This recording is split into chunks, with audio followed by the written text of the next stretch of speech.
Hello everyone, my name is Eric Bielman and this is my very first video log and I am doing a literary analysis of The Monkey's Paw by W. W. Jacobs. The Monkey's Paw is about a family of three, a husband, Mr. White, his wife, Miss White, and their son, Hubert White. Mr. White and Hubert White are in the kitchen with Miss White and they're playing a game of chess while Miss White watches. Mr. White loses to his son, Hubert White, and it kind of makes him feel a little encouraged about himself, thinking that he's getting older and he's not enjoying what's going on. Well, his wife's not very encouraging and he's very upset about what's going on. So I think that's what kind of starts off the story of why Mr. White picks the paw, because he's kind of like feeling a little bit lost and he's like, I need to figure out something was going on in my life. So that's one of my questions starting off, maybe because the start of him getting older, that's why he starts believing in the paw, seeing that, like, wow, maybe this paw can help me fix what's going on in my life, maybe give me a little bit more excitement. Well, as they're playing chess, one of Mr. White's friends come over, Sergeant Major Morris, who is a military man who travels a lot. He travels a lot in the world and he goes to India. And he talks about his experiences over there and he talks about how he got a mummified paw that grants 3 wishes to any man who picks up the paw and wishes on it. But the paw has been put on by a spell. And the spell is supposed to mess with a man of fate. And it's supposed to show that you can't mess with fate. No matter what will happen, a problem will happen. So, Sergeant Morris comes over and explains his experiences in India. And Mr. White explains, like, wow, I really want to go to India. I really want to experience India.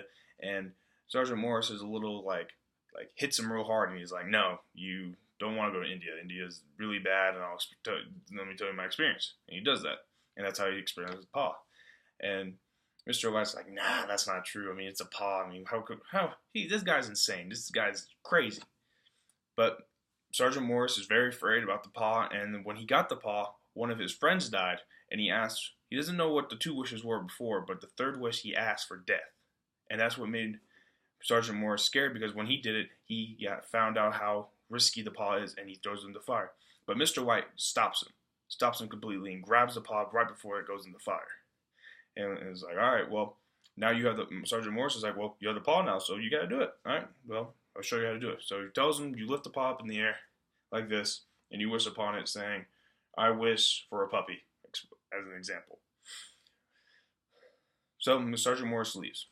Mr. White and Miss White and Hubert White are totally joking. They're like, this thing is insane. A mummified paw that grants wishes? This is stupid. This makes no sense.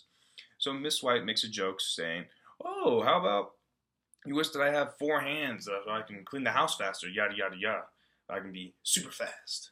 So they joke around about that. So Mr. White is like, I don't know if I actually should wish upon this. I don't know what I should do. What do you think I should wish for? Hubert White's like, Dad, wish for something famous, maybe some money or something. Let's test it. Why not? What's bad gonna happen?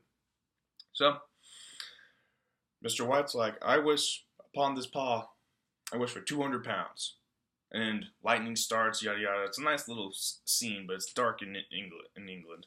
This is the year of 1902, and so they do it, and whatever, nothing happens, and they go to bed. They're like, all right, well, paw doesn't work, whatever. So next morning, everything's normal. They make breakfast, yada yada, and Hubert White goes to work. Well, he works at a factory, and it's very dangerous work, and he works at a factory. Well, an accident happens, and he gets mauled and dies from a construction accident, and his body's destroyed, and he's dead. A representative of the factory comes to the White House and tells them their son is dead. And they have a stipend of money. And they're like, how much is the money? It's 200 pounds. That's what scares the family. It's like, oh my God, this paw works. This is insane. Well, we just lost our son and we were messing with fate. What do we do now? Well, we got 2 other wishes. Why don't we wish them back? So, in the midst of despair, of loss, Mr. White wishes for the son to come back. He wishes for the son to come back, but when he does that, he comes back when he got hurt. He doesn't come back as a normal son who's a normal human being, normal like you and me walking around. He comes back as hurt when his leg was broken, his back was broken, his neck fell off, just a complete massacre of his body. Well, he comes walking down the street at late at night while it's raining, and you can hear him coming through, Dad, Dad. Miss White runs out there and sees him, and he's disgusting. She's frightened but so thrilled that her son's back. Mr. White's like, no, we can't mess with this. This is messing with nature. This is awful. So for the third wish, he wishes him dead. And that's what ends the thing. And it shows that the paw is crazy and you can't mess with it. And Mr. White goes in the fire at the end. What my literary analysis is picking off a couple questions of the story, but my main question is, what happens if Mr. White didn't wish for 200 pounds and actually something else happened? Because it was a normal day and everything else. In the text, it shows that Mr. White wished for 200 pounds. It doesn't actually say why he did, and what happens if Hoover White didn't go to work. What happens if Mr. White went to work and something else happened with him? Like maybe he got a raise or something like that. So looking through the text, it doesn't really show. It shows messing with fate, but it doesn't say really hurting anyone. So I think maybe it could have been totally something different. So that's my question is, what happens if they picked a different type of thing that happened? Like what happens if they picked the 200 pounds for something else? And that's what I think fate was not messing with. And I think it picked a more likely choice of why they got the 200 pounds. But I think there could have been something else. For my sources, I found a bunch of sources about other people's opinions about the story, and they all really enjoyed the story, and the movies and plays on the story were all the same. All the same as the book and the story that W.W. Jacobs wrote, so that's really cool, because a lot of stories changed it up a little bit to make it a little bit more interesting or more of like a Hollywood type of thing, and it stayed. So that was really cool to look at and see. This is a very good story, and I really liked it. I hope my literary analysis is correct, and I hope you guys enjoy it. All right, have a good day.